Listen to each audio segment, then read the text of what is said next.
નમસ્તે. સ્વાગત છે આપનું આપણા કાર્યક્રમમાં કે જેનું નામ છે ગોષ્ઠ વિથ વિકલ્પ કોટવાલ. ગઈકાલે આપણે બંધારણ દિવસ ઉજવ્યો, નેશનલ કોન્સ્ટિટ્યુશન ડેનું આપણે સેલિબ્રેશન કર્યું. કારણ 1949ના વર્ષમાં આ જ દિવસે ભારતના બંધારણને આપણે સ્વીકાર્યું હતું, એને અધિનિયમિત કર્યું હતું, રાષ્ટ્રને સમર્પિત કર્યું હતું. એના માનમાં આ દિવસની આપણે ઉજવણી કરતા હોઈએ છીએ. મને એક વાત વારંવાર નોંધતા રહેવું ગમે છે, ગૌરવ સાથે નોંધતા રહેવું ગમે છે કે ભારત સરકારે છેક 2015ના વર્ષમાં ઓફિશિયલી જાહેર કર્યું કે આપણે 26 નવેમ્બરને નેશનલ કોન્સ્ટિટ્યુશન ડે તરીકે ઉજવીશું. આપણે આની શરૂઆત 4 વર્ષ પહેલાં કરી ચૂક્યા હતા. 2011ના વર્ષથી સ્પીપામાં હોવ તો સ્પીપામાં કે પછી બીજી કોઈ ખાનગી સંસ્થામાં હોવ, મારા વિદ્યાર્થીઓ સાથે હું અચૂક 26 નવેમ્બરની ઉજવણી કરતો, બંધારણ દિવસ તરીકે ઉજવણી કરતો. પછી 2014ના વર્ષમાં આપણે સંવિધાન કેરિયર એકેડેમીની શરૂઆત કરી. એક મોટું પ્લેટફોર્મ મળ્યું કે જ્યાં હવે આપણે બહારના લોકોને પણ આમંત્રણ આપવા માંડ્યા અને આપણી એક પરંપરા બની છે કે 26 નવેમ્બરની ઉજવણી આપણે આપણી સંસ્થામાં કરીએ છીએ. બહાર હોવ તો બહાર કરું છું. મતલબ કે સરકારની બહુ પહેલાં આપણે આ ઉજવણી શરૂ કરી ગયા હતા અને આપણને આ વાતનું પૂરું ગૌરવ છે. ગઈકાલે એક બહુ સરસ સમાચાર મળ્યા. સમાચાર એ કે યુનેસ્કોએ પેરિસ ખાતે આવેલા પોતાના ગાર્ડન ઓફ પીસમાં, શાંતિ માટેનું ત્યાં ગાર્ડન છે, એક બહુ સરસ મજાનું આર્ટ વર્ક છે કે જેમાં વિશ્વમાં શાંતિ સ્થાપવા માટે જે લોકોએ પ્રયત્નો કરેલા છે એમના પૂતળા એ લોકોએ ત્યાં આગળ મૂકેલા છે. સમાચાર ગઈકાલે આવ્યા કે યુનેસ્કોના આ ગાર્ડન ઓફ પીસમાં એમણે બંધારણના મુખ્ય રચયિતા, એના મુખ્ય ઘડવૈયા એવા ડૉક્ટર ભીમરાવ આંબેડકરજીનું પૂતળું, એનું અનાવરણ એમણે તેમને ગઈકાલે કર્યું. આંબેડકરજી માટે આનાથી મોટું બીજું સન્માન કયું હોઈ શકે કે બંધારણ દિવસ નિમિત્તે જ એ લોકો એમના બસ્ટને ત્યાં આગળ અનવેલ કરે. મજાની વાત એ છે કે આ જે ગાર્ડન ઓફ પીસ છે એમાં ગાંધીજી બાદ પહેલા ભારતીય બને છે આંબેડકરજી કે જેમનું પૂતળું મૂકવામાં આવ્યું હોય. અને ગાર્ડન ઓફ પીસમાં આપ જોશો તો નેલ્સન મંડેલાજીનું પણ ત્યાં આગળ પૂતળું તમને જોવા મળશે. માર્ટિન લ્યુથર કિંગ જુનિયરનું પણ પૂતળું ત્યાં આગળ મૂકેલું છે. આમાં હવે આંબેડકરજી પણ સામેલ છે. જે લોકોએ શાંતિ સ્થાપવા માટેના પ્રયત્નો કર્યા હોય એમને જ ત્યાં આગળ સ્થાન મળે ને. જે લોકોએ અશાંતિ સ્થાપી હોય, જે લોકો હિંસક રહ્યા હોય એમને ત્યાં સ્થાન કેવી રીતે મળે? એવું નથી કે આંબેડકરજી માટે આવું આ પહેલું સન્માન છે. યુનાઇટેડ નેશન્સનું જે હેડક્વાર્ટર છે ન્યુયોર્કની અંદર, ત્યાં પણ આંબેડકરજીનું પૂતળું છે. અંગ્રેજોની પાર્લામેન્ટ, બ્રિટિશ પાર્લામેન્ટમાં પણ આંબેડકરજીનું પૂતળું છે. આંબેડકરજીએ જ્યાં અભ્યાસ કર્યો હતો અમેરિકામાં, કોલંબિયા યુનિવર્સિટીમાં, કોલંબિયા યુનિવર્સિટીના પ્રાંગણની અંદર પણ આંબેડકરજીનું પૂતળું આવેલું છે. મહાન પ્રતિભાના પૂતળા આવી જગ્યાઓએ હોય. દુનિયા આખી આંબેડકરજીના મહત્વને સ્વીકારે છે, પણ કમનસીબે આપણા દેશમાં અમુક લોકો એવા છે જે આંબેડકરજીને ધિક્કારે છે, પ્રસંગ શોધતા રહે છે કે ક્યારે આંબેડકરજી વિશે લોકો ઝેર ઓકી શકે. પાછલા અમુક મહિના અને વર્ષોની અંદર હું જોઉં છું કે આંબેડકરજીએ ભારતનું બંધારણ બનાવવા માટે જે પ્રયત્નો કર્યા એ પ્રયત્નોને વિસરાવવાની જાણે કે કોશિશ થઈ રહી છે. એવું બતાવવાનો પ્રયત્ન થઈ રહ્યો છે કે આંબેડકરજીનું તો બંધારણના ઘડતરમાં કોઈ યોગદાન જ નહોતું. અને નવાઈની વાત એ છે કે આ કામ એ લોકો કરી રહ્યા છે કે જે બંધારણને ધિક્કારે છે. આ એ લોકો છે કે જે આજે કહી રહ્યા છે કે ઘડતર બંધારણનું વાસ્તવમાં આંબેડકરજીએ નહીં, BN રાવે કર્યું હતું. બેનેગલ નરસિંહ રાવજીએ ભારતનું બંધારણ ઘડ્યું હતું. એમનું યોગદાન વિશેષ છે, આંબેડકરજીનું કોઈ યોગદાન નહોતું. આ વિષય ઉપર અગાઉ પણ એક બ્લોગ મેં જ્યારે લખ્યો હતો ત્યારે એનો ઉલ્લેખ મેં કરેલો હતો કે આ વાત સાવ ખોટી. પણ પાછલા અમુક મહિનાઓમાં હું જોઉં છું કે આ વાત થોડીક વધારે સપાટી પર આવી રહી છે. એટલે જરૂરી બની જાય છે કે આપણે એને રદિયો આપીએ. એ વાત ખોટી છે તો એને ખોટી કહીએ. આજનો આ એપિસોડ, આ ગોષ્ઠી આ જ વિષય પર છે. આંબેડકરજીએ બંધારણ ઘડ્યું કે BN રાવજીએ બંધારણ ઘડ્યું, આ વિષયને અત્યારે આપણે સમજવાનો પ્રયત્ન કરીશું. સૌથી પહેલાં તો આવો કોઈ પ્રશ્ન હોવો જ ન જોઈએ. એક બાજુ આંબેડકરજીને ઊભા રાખીએ અને બીજી બાજુ BN રાવજીને ઊભા રાખીએ, આવું થવું જ ન જોઈએ. પણ અમુક નફરતી ચિંટુ આવું કરી રહ્યા છે તો આપણે એને આ પરિપ્રેક્ષ્યમાં જોવું પડશે. સર BN રાવજી કોણ હતા? બેનેગલ નરસિંહ રાવજી એ આપણી બંધારણ સભાના બંધારણીય સલાહકાર હતા. He was a constitutional adviser. He was a great scholar. એ વાતમાં કોઈ બેમત નથી. કાયદાની ખૂબ ઊંડી સમજ એમની પાસે હતી. બંધારણની વાતોને ખૂબ સારી સમજતા હતા. જે તે વખતે આસામ, જમ્મુ કાશ્મીર આ વિસ્તારોના તેઓ પ્રાઇમ મિનિસ્ટર તરીકે પણ સેવાઓ આપી ચૂક્યા હતા. એમની ખ્યાતિ ખૂબ છે અને really he was a great scholar. પણ આપણે સમજવું રહ્યું કે બંધારણ સભાની અંદર એમને કોન્સ્ટિટ્યુશનલ એડવાઇઝર તરીકે અપોઇન્ટ કરવામાં આવ્યા હતા. He was not a member of constituent assembly. બંધારણીય સલાહકાર તરીકે તેઓ હતા. બંધારણ સભાના તેઓ કોઈ ચૂંટાયેલા કે નિમાયેલા સભ્ય નહોતા. અને જો તમે સભ્ય નથી તો સભ્ય હોય તો બંધારણ ઘડે ને, સભ્ય ન હોય કેવી રીતે ઘડે? સર BN રાવ એ આઝાદી માટેની ચળવળમાં એમનું કોઈ યોગદાન નથી કે નથી આપણા દેશની અંદર સામાજિક ન્યાયની ચળવળમાં એમનું કોઈ યોગદાન, સમાજના જે વંચિત સમુદાયો છે, શોષિત સમુદાયો છે, એમના ઉત્કર્ષમાં પણ તમને સર BN રાવજીનું કોઈ યોગદાન નહીં જોવા મળે. આનાથી આપણે એમનું મહત્વ ઓછું નથી આંકતા, પણ જ્યારે કોઈક વ્યક્તિની આપણે વાત કરી રહ્યા છીએ ત્યારે એમની પ્રોફાઇલ શું રહી હતી એ તો આપણે જાણવી પડે ને. He was a great officer. He was a great officer. He had great legal acumen. પણ આનાથી તમે બંધારણ ઘડવાનો સઘળો શ્રેય એમને આપી દો એ તો ખોટું ને.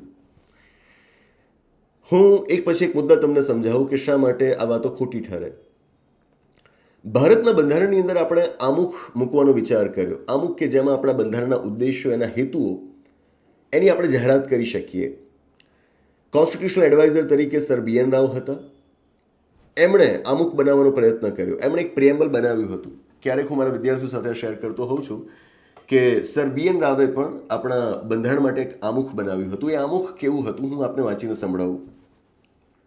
એમણે લખ્યું હતું કે વી ધ પીપલ ઓફ ઇન્ડિયા, અમે ભારતના લોકો, વી the people of India seeking to promote common good, આપણે બધા જ ઈચ્છીએ છીએ કે સાર્વજનિક હિતને પ્રોત્સાહન મળે.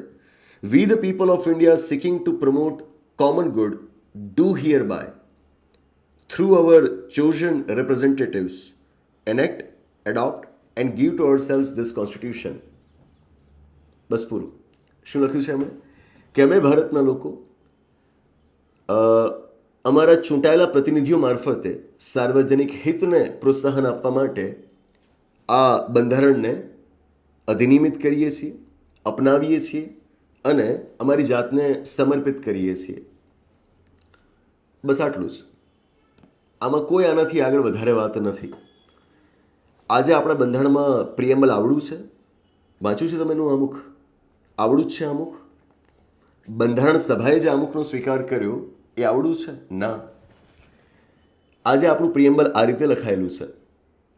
We the people of India having solemnly resolved to constitute India into a sovereign, socialist, secular, democratic republic and to secure to all its citizens justice, social, economic and political, liberty of thought, expression, belief, faith and worship, equality of status and of opportunity, and to promote among them all fraternity, assuring dignity of the individual and unity and integrity of nation. In our Constituent Assembly this 26th day of November 1949, do hereby adopt, enact and give to ourselves this constitution. કેટલું લાંબુ છે? લાંબુ છે એના કરતાં વિચારો કે એમાં શબ્દો કેવા કેવા વપરાયા છે. કહેવાયું છે કે અમારે ભારતને એક સાર્વભૌમ દેશ બનાવવાનો છે, સમાજવાદી, પંથનિરપેક્ષ દેશ બનાવવાનો છે. જો કે આ શબ્દો તો પાછળથી ઉમેરાયા હતા, પણ કહેવાયું છે કે આપણે એક લોકતાંત્રિક પ્રજાસત્તાક ભારત બનાવવાનો છે કે જેમાં નાગરિકોને અમે ન્યાય અપાવીશું, ગમે તેવો ન્યાય નહીં, સામાજિક, આર્થિક અને રાજનૈતિક ન્યાય. નાગરિકોને અપાવીશું સ્વતંત્રતા. સ્વતંત્રતા પણ શાની? વિચાર, અભિવ્યક્તિ, થોટ, એક્સપ્રેશન, બિલીફ, માન્યતા, વિશ્વાસ અને ઉપાસનાની સ્વતંત્રતા. નાગરિકોમાં અમે લાવીશું સમાનતા. સમાનતા શાની? તકની સમાનતા, દરજ્જાની સમાનતા. કહ્યું છે કે ભારતના તમામ નાગરિકોની અંદર અમે બંધુત્વની ભાવના પ્રગટાવીશું. આમ કરીને આપણે આપણા બંધારણનો 26 નવેમ્બર 1949ના દિવસે સ્વીકાર કરીએ છીએ. આ છે આપણું આમુખ કે જેની અંદર હોય ફ્રાન્સની ક્રાંતિ કે હોય રશિયાની ક્રાંતિ, આના જે મહાન આદર્શો છે, જે પ્રજાસત્તાક હોવાની વાત છે, જે સ્વતંત્રતાના વિચાર છે, જે ન્યાયના વિચાર છે, આ બધાને આપણે સ્વીકારેલા છે. આપણું આમુખ છે. BN રાવજીનું જે આમુખ છે એમાં તમને આમાંની કોઈ પણ વાત જોવા મળે છે? આપ વિચારો. BN રાવજીનું જે આમુખ હતું એ મેં આપની સમક્ષ રજૂ કર્યું. આપ ગૂગલ ઉપર સર્ચ કરશો, આપને પણ મળી રહેશે. એની અંદર આમાંની એક પણ વાત છે? આમુખ તો બંધારણનું અભિન્ન અંગ છે. એના ઉપર તો આખું બંધારણ ઊભું થયું છે. બંધારણનો પાયો છે આમુખ. આમુખ જેવું હશે એવું બંધારણ હશે. હવે BN રાવજીના આમુખમાં જ જો આ બધી વાતો નથી તો એ બંધારણમાં કેવી રીતે આવવાની? અને જો એ વાતો એમના આમુખમાં નથી તો તમે એમને બંધારણના મુખ્ય ઘડવૈયા તરીકે કેવી રીતે જોઈ શકો? એ નથી. આવું કેમ કરીએ? આ એક જ નહીં, આવા બીજા અનેક મુદ્દા છે. રાવજીએ જે બંધારણનો ડ્રાફ્ટ તૈયાર કર્યો હતો, એઝ અ કોન્સ્ટિટ્યુશનલ એડવાઇઝર એમને આ કામ સોંપવામાં આવ્યું હતું કે તમે બંધારણનો એક ડ્રાફ્ટ તૈયાર કરો, પ્રાઇમરી ડ્રાફ્ટ તૈયાર કરો, એક કાચો એક પ્રાથમિક મુસદ્દો તમે તૈયાર કરો, એક પ્રારંભિક પ્રારૂપ તમે તૈયાર કરો. જે રીતે કોઈક અધિકારી હોય તો અધિકારી કોઈક આદેશ બહાર પાડવાના હોય, કોઈ અધિસૂચના બહાર પાડવાના હોય કે કંઈ પણ, તો એના માટે ઇવન પત્ર પણ કેમ નથી લખવાના, એ સીધા જ વસ્તુ તૈયાર નથી કરી દેતા. પહેલાં એમનો કોઈ કારકુન કે કોઈક મદદનીશ હોય તો પહેલાં એનું એક પ્રારૂપ તૈયાર કરે અને પછી અધિકારી એમાં જરૂરી સુધારાઓ કરીને, કારકુનને એક સ્તરથી વધારે નથી ખબર હોવાની, એ બેસિક બાબતો જાણતો હશે અને જે પ્રક્રિયાને લગતા મુદ્દા હશે એટલું જે જાણતો હશે એટલું આપશે, પછી અધિકારી એને ફાઇનલ કરશે. તમે સર BN રાવજીને ફક્ત આટલું જ કામ સોંપ્યું હતું કે તમે પ્રાઇમરી ડ્રાફ્ટ તૈયાર કરો, અને એ બખૂબી રાવજીએ કામ કર્યું હતું. અને ફેબ્રુઆરી 1947માં બંધારણ સભાને એમણે એ પ્રાઇમરી ડ્રાફ્ટ તૈયાર કરીને આપી દીધો હતો. પણ પછી શું થયું? બંધારણ સભાની અંદર અલગ અલગ 22 જેટલી સમિતિઓ, નાની મોટી સમિતિઓ બનાવવામાં આવી હતી. દરેક સમિતિને સંશોધન માટે અમુક ચોક્કસ કામ સોંપવામાં આવેલા હતા. એ બધી જ સમિતિઓએ પોતાના જે રિપોર્ટ્સ રજૂ કર્યા, એ રિપોર્ટ્સના આધાર ઉપર હવે ભારતનું બંધારણ ઘડવાનું હતું. આ કામ કોણ કરશે? રાવજી નહોતા કરવાના. આ કામ કરવા માટે જ તો ઓગસ્ટ 1947માં બંધારણ સભાની અંદર એક નવી કમિટી બનાવવામાં આવે છે, જેનું નામ હતું ડ્રાફ્ટિંગ કમિટી. મુસદ્દા અથવા તો ખરડા સમિતિ અથવા તો પ્રારૂપ સમિતિ. આ જે સમિતિ કે જેના અધ્યક્ષ સ્થાને ડૉક્ટર ભીમરાવ આંબેડકરજી હતા, આ કમિટીએ આપણું બંધારણ તૈયાર કર્યું છે, જેમની સામે પેલો પ્રાઇમરી ડ્રાફ્ટનો નમૂનો હતો, પણ એ પૂરતું નહોતું. એની અંદર જે જોગવાઈઓ હતી એ ફક્ત પ્રક્રિયાઓ દર્શાવતી હતી. બંધારણનું જેને હાર્દ કહેવાય, એનો જેને આત્મા કહેવાય, એ આત્મા એમાં હતો જ નહીં. એ માત્ર હાડપિંજર હતું, જેમાં હવે આત્મા, એની માંસપેશીઓ બનાવવાનું કામ એ ડ્રાફ્ટિંગ કમિટીએ કરવાનું હતું, કે જે ડ્રાફ્ટિંગ કમિટીના જ ચેરમેન ડૉક્ટર ભીમરાવ આંબેડકરજી હતા. બંધારણ સભાની જ્યારે આખરી બેઠક મળી અને એમાં જ્યારે બંધારણ કેવી રીતે ઘડાયું એ વિષય ઉપર ચર્ચા ચાલી રહી હતી, ત્યારે બંધારણ સભાના સભ્યોએ ખુદ નોંધ્યું કે ડ્રાફ્ટિંગ કમિટીમાં કુલ મળીને જે 7 સભ્યો હતા ને, એ 7 સભ્યોમાંના મોટાભાગના સભ્યો એ ગેરહાજર હતા. કોઈક માંદગીના કારણે, કોઈક સ્થળ દૂર હોવાના કારણે, તો કોઈક સભ્યનું ત્યાં આગળ મૃત્યુ થઈ ગયેલું હતું. અને એટલે જ તો બંધારણ ઘડવાની બધી જ જવાબદારી એકલા ડૉક્ટર ભીમરાવ આંબેડકરજીના માથે આવી ગઈ હતી. એટલે જ તો આંબેડકરજીએ બંધારણ તૈયાર કર્યું એવું કહેવાય. રાવજીનો જે પ્રાઇમરી ડ્રાફ્ટ હતો, આપને જાણી નવાઈ લાગશે કે એમાં મૂળભૂત અધિકારોને લાગુ કરાવવા માટેની કોઈ વ્યવસ્થા નહોતી. પહેલાં તો મૂળભૂત અધિકારો જ યોગ્ય રીતે એની અંદર હતા નહીં, પણ સૌથી મોટી વાત છે કે એને એન્ફોર્સિએબલ, અદાલત દ્વારા લાગુ કરાવવાની, એમને અમલમાં લાવવા માટેની કોઈ વ્યવસ્થા એમના પ્રાઇમરી ડ્રાફ્ટમાં નહોતી. જ્યારે આંબેડકરજી સ્પષ્ટપણે માનતા કે અધિકારોનો ઉલ્લેખ માત્ર બંધારણમાં હોય ન ચાલે, એ અધિકારો રાજ્યની વિરુદ્ધ તમને રક્ષણ કેવી રીતે આપશે, રક્ષણ મેળવવા માટે તમે અદાલતમાં કેવી રીતે જઈ શકશો, એનું એન્ફોર્સમેન્ટ કેવી રીતે કરાવડાવી શકશો, આ હોવું જ જોઈએ. જો આ નથી તો મૂળભૂત અધિકારો આપો ના આપો કોઈ ફરક નથી પડતો. બંધારણ સભાની અંદર એમની જે દલીલો છે કે જેના જ કારણે આજે આપણા બંધારણની અંદર મૂળભૂત અધિકારો એ એન્ફોર્સિએબલ કન્ડિશનમાં છે. જો સ્ટેટ, રાજ્ય આપણા કોઈ પણ મૂળભૂત અધિકારનું ઉલ્લંઘન કરે છે તો આપણે રાજ્યને સીધું જ સુપ્રીમ કોર્ટમાં પડકારી શકીએ અનુચ્છેદ 32 હેઠળ, અને પડકારી શકીએ હાઈકોર્ટ્સની અંદર અનુચ્છેદ 226 હેઠળ. આ વ્યવસ્થા આંબેડકરજીના કારણે છે. રાવજીના બંધારણમાં આની કોઈ વાત જ નહોતી.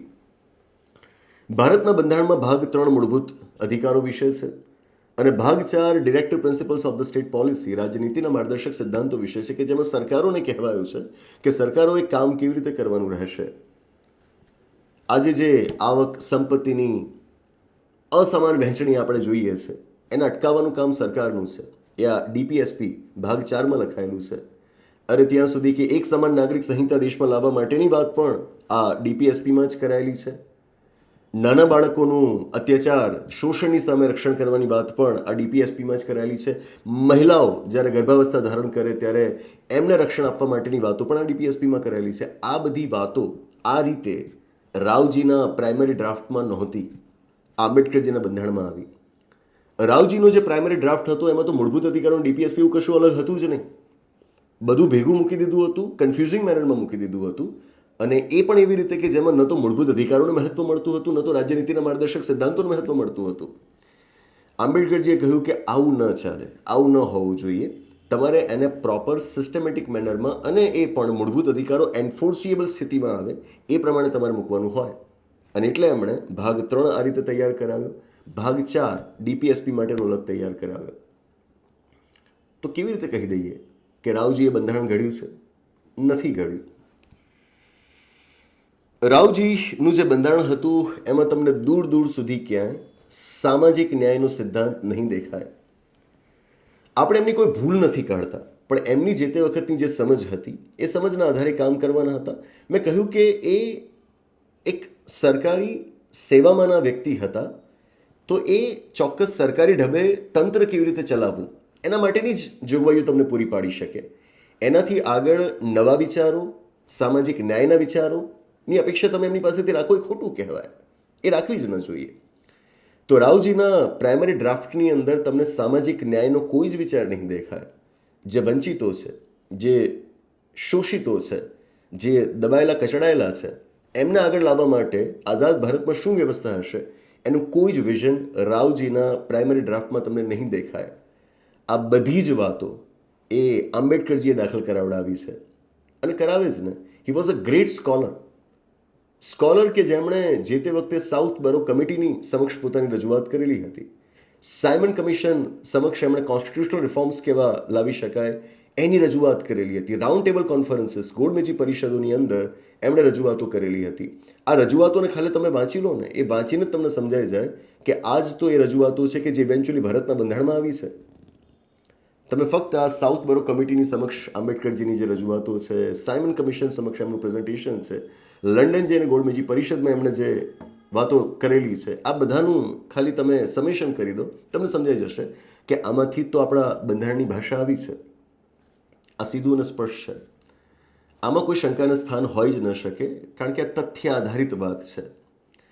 રાવજીનો રોલ બાય એન્ડ લાર્જ ફેબ્રુઆરી 1947માં સમાપ્ત થઈ ગયો હતો.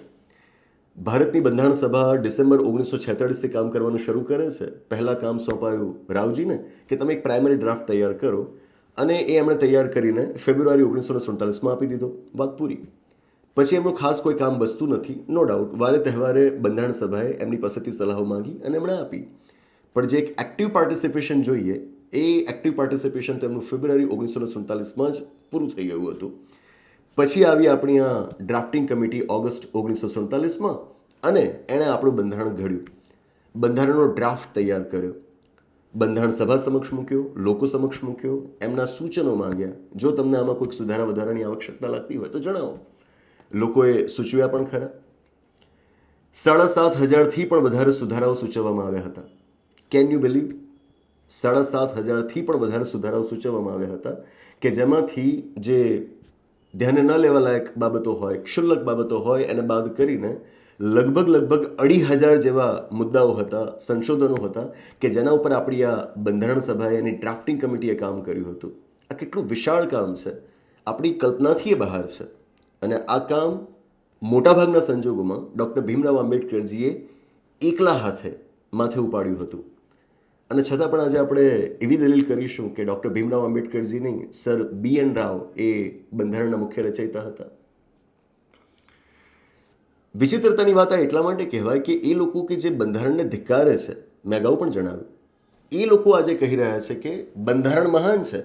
અને મહાન એટલા માટે છે કે સર BN રાવ દ્વારા એમને ઘડવામાં આવ્યું હતું. આ કોણ લોકો છે? એટલે તો એમને હું નફરતી ચિંટુ કહું છું.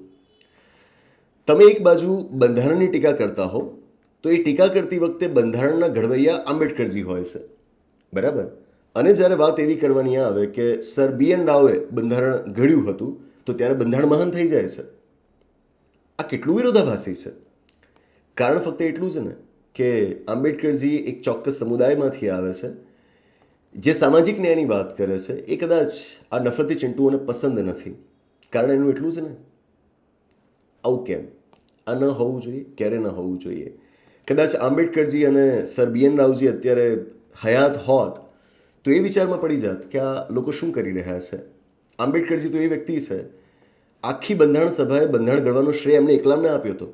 જુઓ તમે એની છેલ્લી બેઠક, આખી બંધારણ સભા ઇન્ક્લુડિંગ ડૉક્ટર રાજેન્દ્ર પ્રસાદજી, બંધારણ સભાના અધ્યક્ષ, બધા જ એક મત હતા બાબતે એક સુરે કહી રહ્યા હતા કે બંધારણ ઘડવાનો સઘળો શ્રેય ડૉક્ટર ભીમરાવ આંબેડકરજીને જાય છે. પણ છતાં આંબેડકરજીની કૃતજ્ઞતા જુઓ, એમણે જે છેલ્લે સ્પીચ આપી હતી એમાં કહ્યું હતું કે તમે બધા જ મને શ્રેય આપો છો, ખોટું છે.